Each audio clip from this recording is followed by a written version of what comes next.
Okay, so hello everybody, good morning and welcome back to the EduphoreIAS, the Hindu analysis. And today, as you know, the date is 7th of June. So we are starting as usually what we do, we will be starting with the front page of the Hindu, today's Hindu. Fine. So let us quickly have a look at this front page. So center will ensure execution of pact with cookies. This is what being said by N. Biren Singh, the Honorable Chief Minister of Manipur, after having meeting with the Honorable Home Minister of India, that is Shri Amit Shah. Fine. So the focus is on to implement. The focus basically is on the implementation of the suspension of operations agreement with Kuki insurgents groups in the hill areas. Fine. So earlier what happened, there is a agreement between this, suspension of operation related agreement between the Kukis and this government. So of course the focus is on implementation of this agreement. Fine. So that peace can be re-established, law and order situation could be bettered in the state of Manipur. Fine. Deadline to apply for higher PF, that is Provident Fund pension, extended to July 11.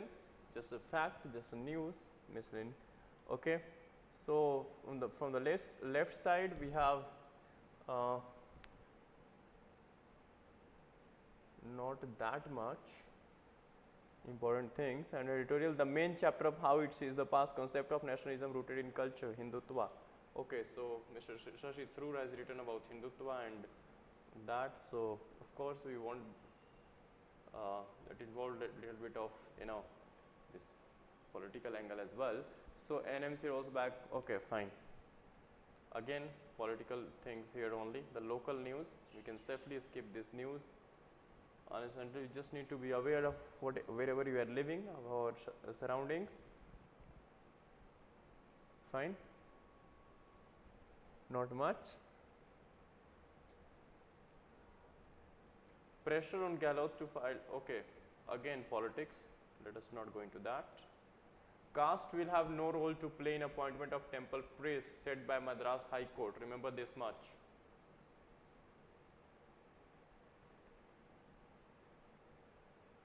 Okay. Again politics.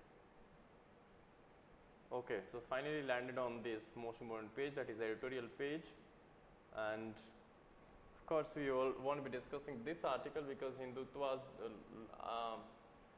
Mr. Tharoor has focused more on Hindutva, RSS and all, even given some of the this information as well. So we'll be discussing from here the important let us say the concepts we will take out from this article, the important things related to nationalism, culture aspect, but leaving apart the politics. Fine. Then a grand revival, India and Egypt. I hope all of us are aware that our Prime Minister visited Egypt. Fine. India and Egypt have re-established close ties in recent years because on 24th and 25th of June our Prime Minister was in Egypt. He met this LCC president of Egypt, and the biggest thing which happened during this visit by our Prime Minister was the elevation of our bilateral relation from this to the strategic partnership level. Fine, that is very important. And apart from that, there are certain things which brings these countries closer, and that is, even historically, you see that how close we were. So the decision by India and Egypt to upgrade their ties to strategic partnership during this Prime Minister visit is a significant move for India's ties with the West Asia, North Africa region, WANA region, we say in geopolitical language. That is, the region is known as the WANA region, that is West Asia and North African region. That is a long overdue. Given this historical ties, the two countries signed a friendship treaty in the year 1955, and India's support to Egypt, including during the Suez Canal crisis of 1956, Israel and all involved in the war of this, eventually led to the non-aligned movement in 1961 with both as founder members. So Egypt was part of this non-aligned movement and even as one of the founders, fine, alongside India. They were also instrumental in the G77, is a group of developing countries, and South-South cooperation. Fine. South-South, the developing and least developed countries basically initiatives. During the Cold War, India and Egypt were united over their desire not to become camp followers. Fine. So they both of the countries had similar, let us say, response to the Cold War era, because none of the countries, neither Egypt nor India, took side or became the camp follower either of US or let us say Russia. Fine. So rather they stayed neutral. That's why they were the part of founding members of non-aligned movement. They didn't align with either of the country, that is US or Soviet bloc. So more recently their position on the Ukraine war have been extremely similar. So not just during Cold War our approach was almost similar, but even during this recent Ukraine and Russia conflict, even the approach is quite similar, refusing to criticize Russia's action but not condoning them either and calling for diplomatic resolution. So this is what even our stand has been. Fine, we are not criticizing Russia's action directly, but and even not condoning them either. Fine. So neither supporting nor condoning. Last year, India's decision to supply wheat to Egypt, one of the world's biggest importers, that was hit by the blockade on exports from Russia and Ukraine last year. Before the Black Sea Grain Initiative, this Black Sea Grain Initiative basically related to the grains exports basically from, because Russia and Ukraine, of course Ukraine has major role in wheat exports as well. So it was brokered by United Nations led, of course United Nations brokered this Black Sea Grain Initiative on New Delhi. So the wheat that we exported to Egypt, basically it owned the goodwill of Egyptians. Fine, on New Delhi much goodwill in Cairo, that is capital of Egypt. The two sides are also pursuing close cooperation in green energy, pharmaceuticals and defense with MOUs in agriculture. Recently three agreements were MOUs were signed alongside the elevation of our relation to the strategic level.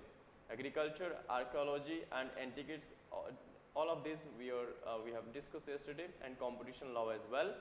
Our Prime Minister visit to Al Hakim Mosque. This was a very good step. Fine, giving a clear-cut message to the Muslims, Islamic world. Fine. So our Prime Minister visited Al Hakim Mosque, and meeting with Egypt's Grand Mufti appeared to be an attempt to dispel Durkarna misgivings about his government's policies towards the Muslim world. Yes. President Al-Sisi, who was India's Republic Day chief guest this year, fine, this year only, 23, conferred Egypt's highest state honor to our Prime Minister, the Order of Nile. We have yesterday, already discussed this, so not going again into that. Okay. The other important thing is that the two leaders will meet again, as Egypt is especially invited to the G20 summit in Delhi in September that we are hosting this year, or we are the president of this. We have the presidency of G20 summit this year for 2023.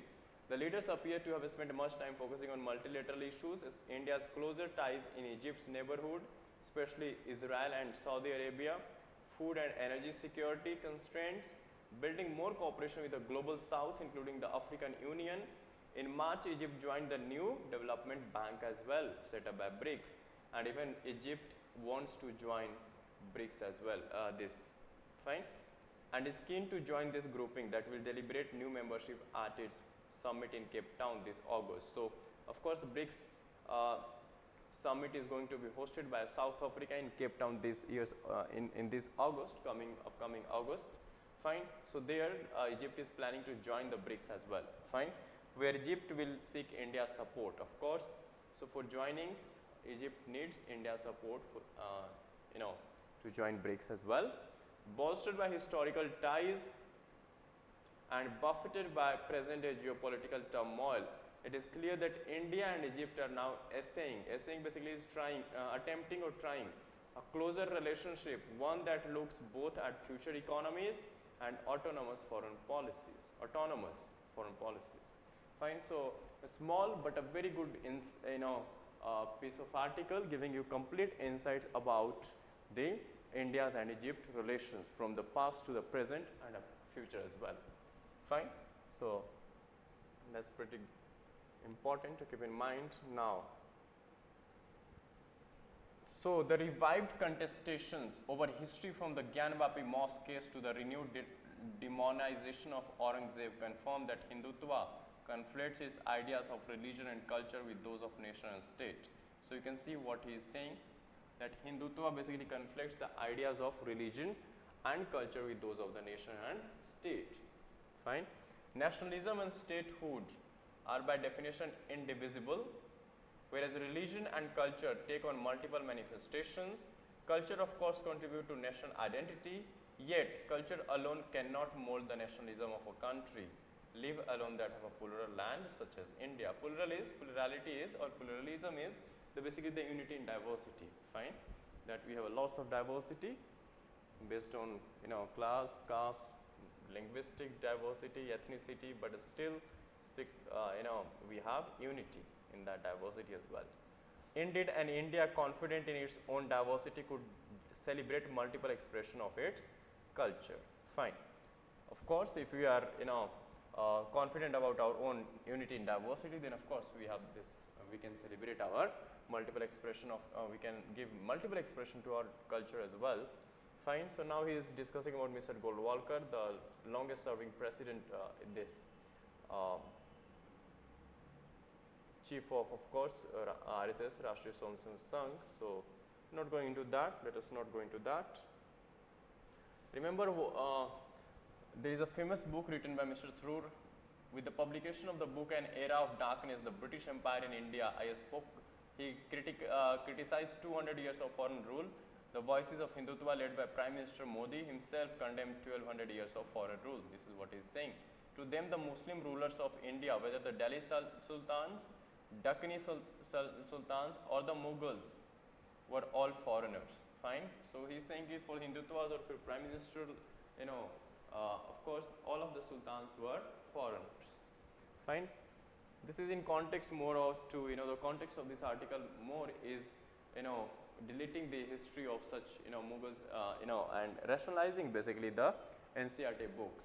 Fine, where some part of this Mughal and Sultanate related history has been rationalized. Okay, so then he is giving his argument. Let us not go into that. Of course, it would be more or less of a more of a political kind of this thing. So, recent past is not a spare too. Let us again not go into that. Rather focus on this thing, the intellectual terrain. Fine, that could be more important. You can use this for in somewhere in your GS, or you can quote somewhere. So, this seems to be okay. So, the intellectual terrain. This challenge of authenticity, however, cuts across a wide intellectual terrain. It emerges from those Hindus who share V.S. Naipaul's view of theirs as wounded civilization, a pristine Hindu land that was subjected to repeated defeats and conquest over the centuries at the hands of rapacious Muslim invaders, and was enfeebled and subjugated in the process. So, wounded civilization was a concept given by V.S. Naipaul. So, he is connecting with his V.S. Naipaul's view of wounded civilization. That simply means that repeated Muslim attacks and invasions actually, yes, subjected to repeated defeats, conquest or subjugation by such rulers actually, mentioning all of these attacks, repeated attacks or even defeats to say. So, to them independence is not merely freedom from British rule, but an opportunity to restore the glory of Hindu culture and religion wounded by Muslim conquerors. This is about Hindutva, what he is saying. Historians such as Andrei Trotsky, author of sympathetic biography of Aurangzeb, have argued that this account of Muslim despoiling of the Hindu homeland is neither a continuous historical memory nor based on accurate records of the past. So, of course, one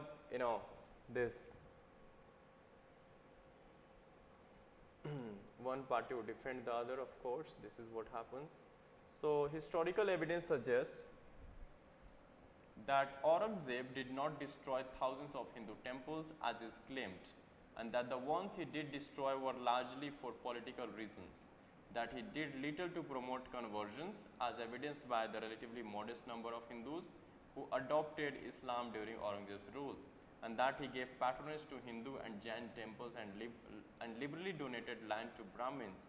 So you can say somewhere Mr. Tharoor is defending the Aurangzeb's rule as well, to a certain extent, not entirely, and that millions of Hindus thrived unmolested in his empire, that millions of Hindus thrived in Aurangzeb's empire without any molestation.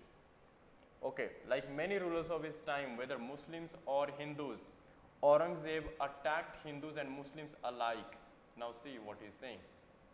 But such nuanced accounts of Aurangzeb enjoy little traction amongst those who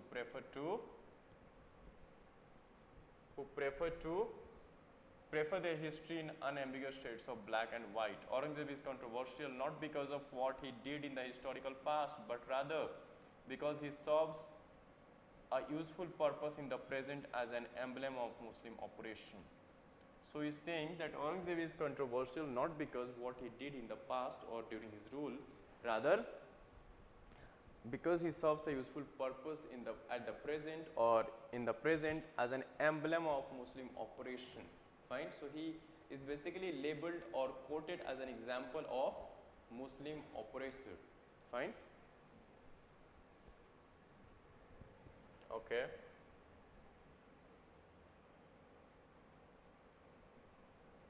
In the Hindutva-centered view, history is made of religion-based binaries in which all Muslim rulers are evil. Let us not go into that. Now he is talking about the binaries of Hindu and Muslim. Hindutva's view, basically, he is saying that all Muslim rulers are evil and all Hindus are valiant resistors, embodiment of incipient Hindu nationalism. Let us not go into that. I think it won't be fair to discuss this political dynamics. Okay, I'm skipping there. This article is far more important for us, laying the foundation for future ready digital India. So even recently our MOS, that is Minister of State for IT, Rajiv Chandrasekharan, has said that we are in the process to this launch or this come up with the first draft of Digital India Bill by the end of June. Fine. So this article is with respect to Digital India Bill. At present we don't have any kind of law, non-law, but any bill or act which actually governs the digital domain. Fine. Earlier it was somewhere introduced like personal digital bill. Fine. But somewhere that bill was withdrawn, and now the new fresh bill will be introduced with certain improvement, taking into account all the present need or demand of the evolving technology. Fine. Okay, so let us focus on this article. The Ministry of Electronics and IT has been actively organizing consultations on the proposed Digital India Bill. This is the bill I was talking about, to build conceptual alignment on new law that will replace India's. So this Digital India Bill, remember, is going to replace our 23-year-old, that is IT Act 2000. The goal is to upgrade the current legal regime to tackle emerging challenges such as user harm, competition and misinformation in the digital space. So this is the goal of this big upcoming bill. The Union Minister, that's what I have said, already told you, Union Minister of State Rajiv Chandrasekharan, what he said. He said that the first draft of the bill should be out by the end of June. This is a much anticipated piece of legislation that is likely to redefine the contours of how technology is regulated, not just in India but also globally. Changes being proposed include a categorization of digital intermediaries into distinct classes such as e-commerce players, I hope you understand, social media companies and search engines like Google. Social media, of course, like Facebook, Instagram and all, and e-commerce players, Amazon, Flipkart, to place different responsibilities and liabilities on each kind. So basically this bill is coming up with the categorization of into three major heads, and that is social media intermediaries. Intermediaries act as intermediates between two sets of, let us say, people, let us say if we talk about e-commerce, so Amazon acts as an intermediary between seller and the buyer. Fine. So there would be this categorization mainly into three distinct classes, such as e-commerce players, social media companies, and the search engines. Fine. Okay, so why the present regime is untenable, that is present IT Act. Fine, present regime is untenable is something which is not defendable. Fine, जिसको आप defend नहीं कर सकते, so this is untenable. Okay, so the current IT Act 2000 defines an intermediary to include any entity between a user and the internet, and the IT rules subclassify intermediaries into three main categories. So three types of intermediaries have been subcategorized in 2021 Intermediary Regulation Act, which is already there in the public domain, which has been when implemented, categorize intermediaries as such under three categories. That is, first is kindly focus on this, it is important to understand social media intermediaries first. Second is significant social media intermediaries, significant. And finally, the recently notified online gaming intermediaries, online games, so gaming intermediaries. SMIs are a platform. Now, what are SMIs? Social media intermediaries. These are the platforms that facilitate communication and sharing of information between users, and SMIs that have a very large user base. Fine. So, social media intermediaries are basically the intermediaries which facilitate communication, let us say, and sharing of information, for example, Facebook, Instagram. Further, and SMIs that have a very large user base. Those sets of SMIs, social media intermediaries, which is having large base, or size, you can say. So large social base or user base, जिस भी SMIs की है, above a specified threshold are designated as SSMIs, that is significant SMIs. Fine. However, the definition of SMIs is so broad that it can encompass a variety of services such as video communications, matrimonial websites, email, and even online comment sections on websites. So the definition of SMI is too broad, which can encompass or can cover all of this. The rules also lay down stringent obligations for most intermediaries, such as 74-hour timeline for responding to law enforcement asks and resolving content takedown request. Means if some content is objectionable, then the intermediary has to take down that particular content from its platform within 72 hours, asked by any law enforcement agencies. Unfortunately, ISP, that is internet service providers, websites, and e-commerce companies, let us say, or platforms, and cloud services are all treated similarly. So all of them are treated similarly. Cloud services, cloud storage facility that we get, these are basically applications or resources which are provided by different third parties, for this storing your data and all treated similarly. Consider platforms such as Microsoft Teams or customer management solutions such as Zoho. By virtue of being licensed, these intermediaries have closed user base and present a lower risk of harm from information going viral. Remember, so these are the two examples, Microsoft Teams and customer management solution company called Zoho. By virtue of being licensed, this has been licensed, so therefore these intermediaries have a closed user base. Fine. Microsoft Teams, when you use for, let us say, video conferencing and all, so of course it has a closed user base, not open like Facebook and Twitter. Fine. So that's why it has a lower risk profile as well.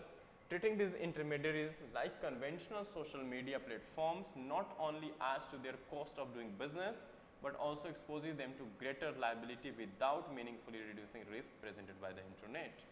So authors are saying that if these social media, treating these intermediaries like Microsoft Teams and Zoho as conventional social media platforms like Facebook and this Twitter, will not only add to the cost of doing business for them, but also exposes them to greater liability or risk, because at present they are operating as a closed user base, having closed user base, but once they would be regulated, they would be likely to get public.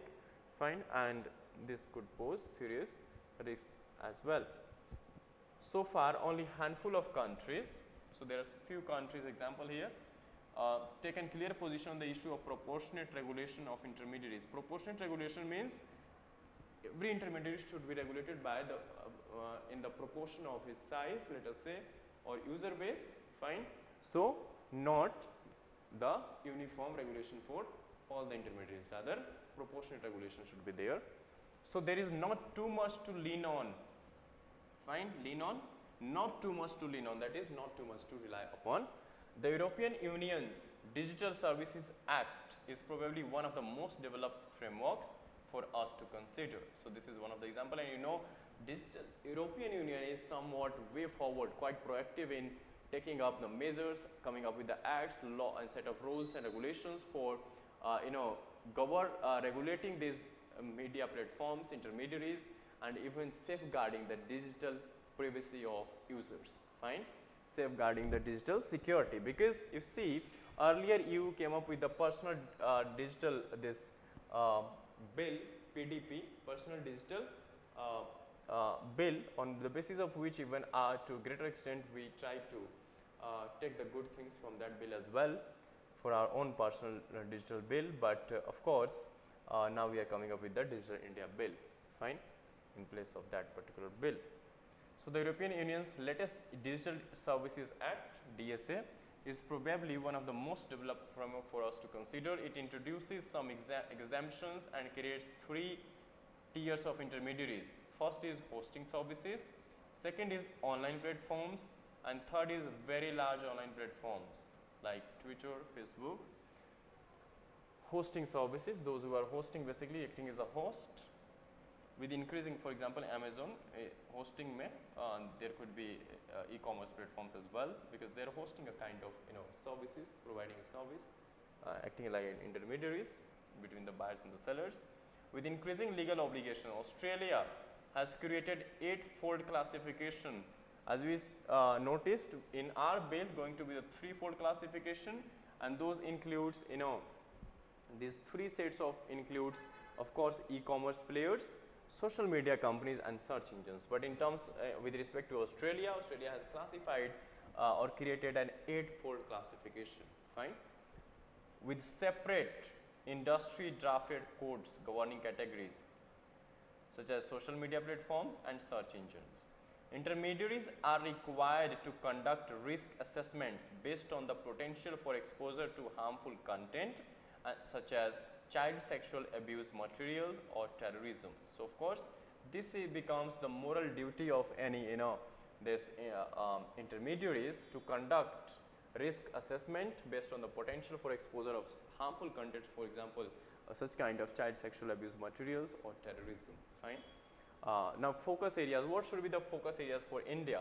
So while a granular is small piece of, let us say, rules, regulations.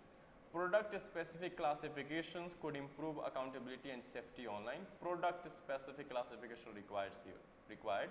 Such an approach may not be future proof. As technology evolves, the specific categories we define today may not work in the future. Very aptly said, fine, because technology is something which is going to be, you know, keeps on evolving, and with the evolvement you also need to, you know, keep evolving your set of laws and acts as well, because this is a dynamism, fine. What we need therefore is a classification framework that creates a few defined categories, requires intermediaries to undertake risk assessments, and uses that information to bucket them into relevant categories. So this is how we can proceed by for example, firstly defining the categories, then requiring for you know, undertaking risk assessment, and then use such a kind of category related information and risk assessment for you know, this related information for bucketing them into relevant categories, fine. As far as possible, the goal, so what should be the goal?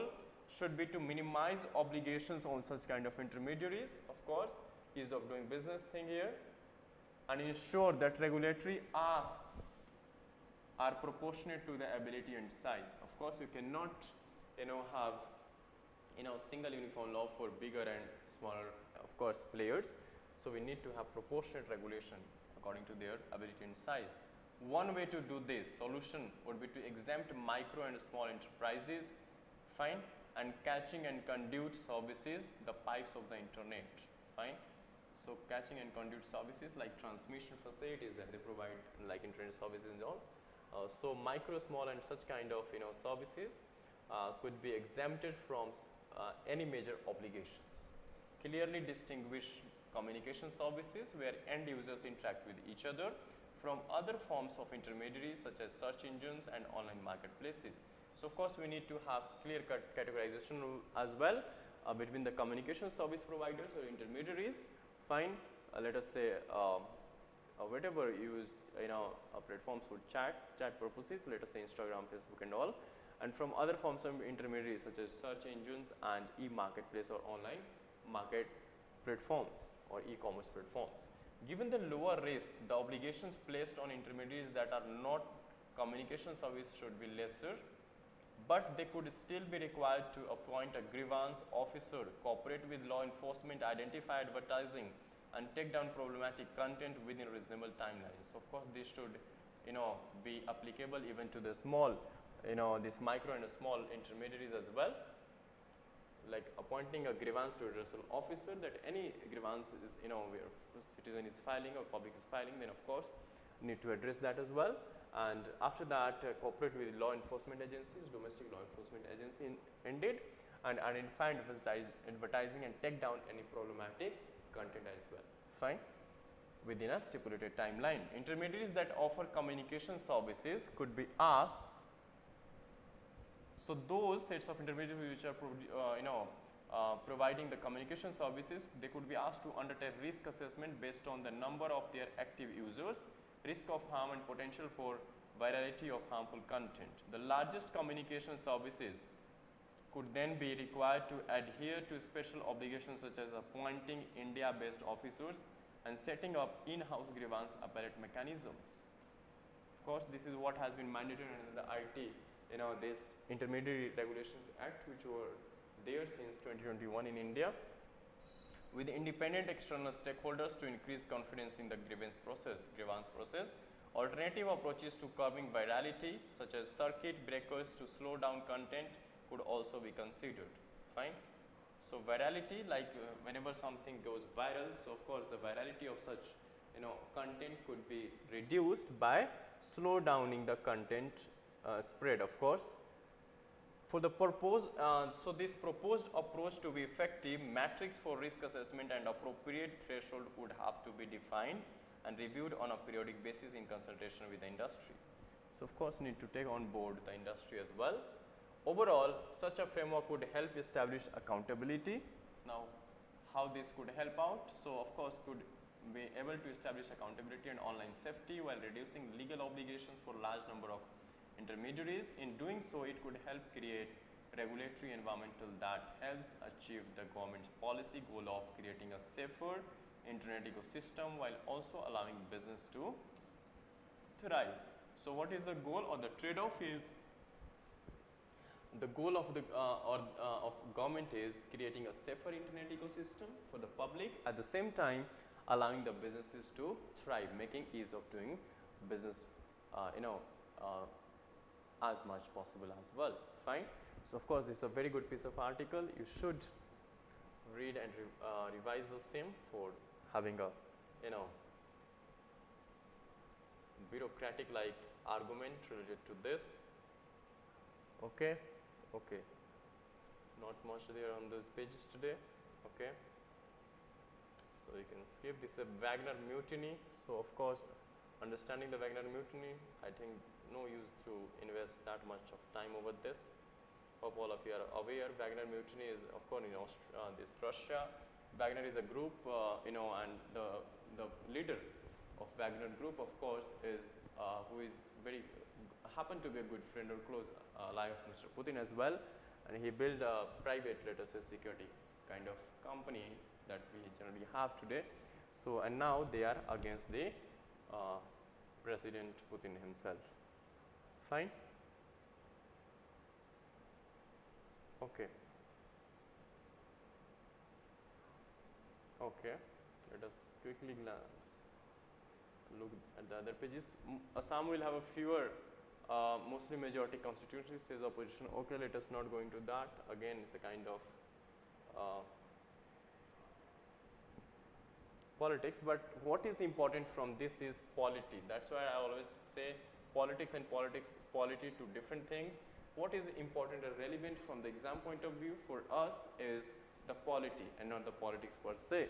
So redrawing boundaries, of course, delimitation going on there in Assam as well, like happened in the Jammu and Kashmir.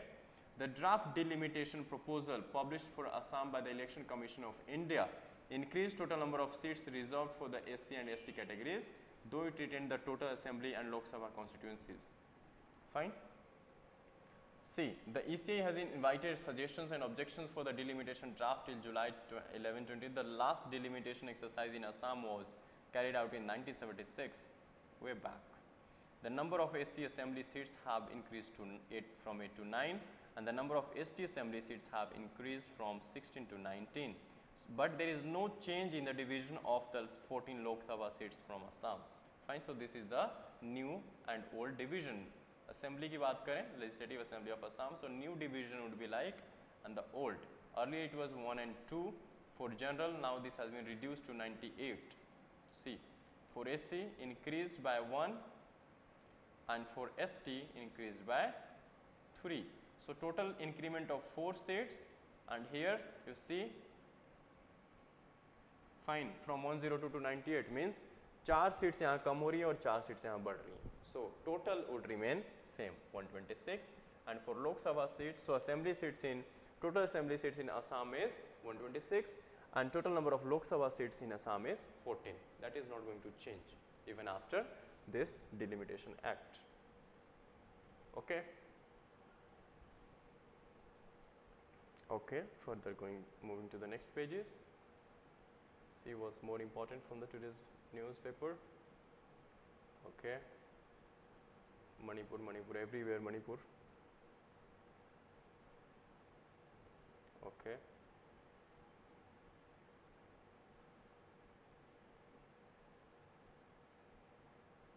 Okay. Again, politics, not that important. Okay. Since April this year, 149 Char Dham Yatris died from ailments and accidents.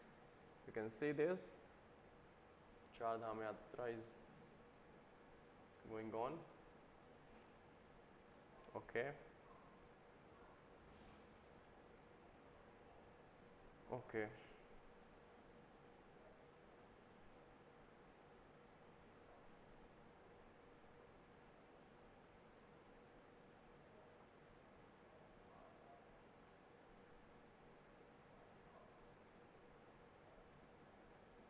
Okay.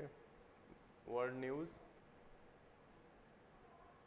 Sri Lanka to restructure its domestic debt amid challenges. I hope you might be aware that already this has faced, Sri Lanka has faced the worst BOP crisis since its independence, fine, and therefore trying to restructure its domestic debt, this, fine. Okay. S&P, Standard & Poor's retains financial year 2024 India's growth projection at 6%. But remember, our economic survey has forecasted or projected the growth of 6.5% for this financial year 2024. So remember this much, fine. Of course, a major even RBI, you can see a rating firm says India will be the fastest growing economy in Asia Pacific. Retail inflation is likely to soften to 5% this fiscal from 6.7%, and the RBI is expected to cut interest rate early next year. This is what being said by this. Of course, so leading the pack, India's economy is expected to grow at about 6% along with Vietnam and Philippines on account of domestic resilience. The strong growth momentum in Asian countries is expected to last through to 2026. RBI is expected to cut rates only in the early 2024, not this year, as it wants to see inflation moving to 4%. And growth forecast for China has been reduced to 5.2% from earlier 5.45% for 2023. So we are going to have the remain the fastest growing economy with a 6% of growth, while China would be standing somewhere in the range of 5.2%. Okay. Further,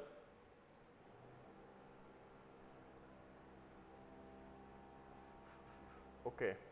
So this, you can take forward this information. World at critical point in inflation fight, BIS, that is Bank for International Settlement, has called for interest rate increase, warning the world economy has now at a crucial point as countries struggle to rein in inflation.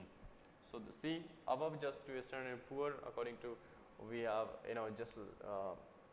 Standard and Poor suggesting that RBI, expecting that the RBI would like to cut the interest rate in the early 2024, but here the BIS, Bank for International Settlement, one of the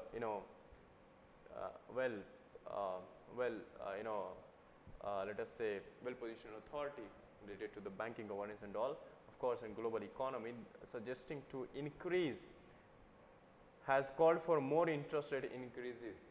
See, so two agencies, two organizations, two separate arguments.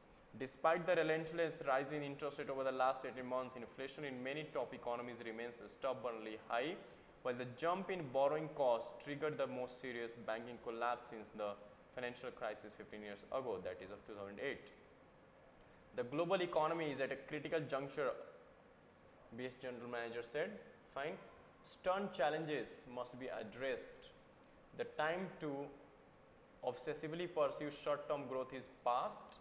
Monetary policy must now restore price stability. So of course, always the focus is two things. The trade-off is, before any central bank or monetary policy, there are two major, trade-offs, or you can say the challenges, that is economic growth versus price stability. So he is saying that growth path has already been the thing of past. Now the central banks or the monetary policy of different nations should focus more on the price stability, bringing down the inflation. The longer inflation stays elevated, the stronger the required policy tightening will be, of course.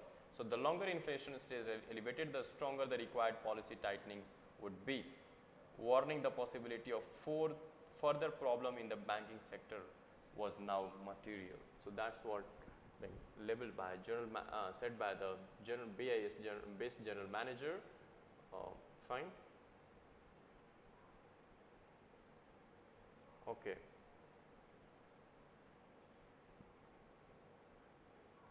See, even this article is important, and even we discussed one of the main article of the editorial of the Hindu only, where the author suggested for India to diversify its export destinations, move away from US and EU, not just concentrate on them, but explore new sets of markets. So US and EU slow down, that is demand side, lower demand in the domestic market of these two, of course, US and EU, slow down to hit 20% of small firms. See, small businesses which account for almost 40% of exports, we are talking about MSMEs basically, especially micro and small, will face headwinds from the imminent economic slowdown in advanced countries, particularly US and Eurozone. This was said by CRISIL rating agency. 1 in 5 MSMEs will also see stretched working capital. Fine. So these are the issues. So therefore, India needs to diversify its export destinations especially. Okay, India, China to buoy oil demand. Okay, go. Okay, not much. Sports. Finally, we have landed on the sports page.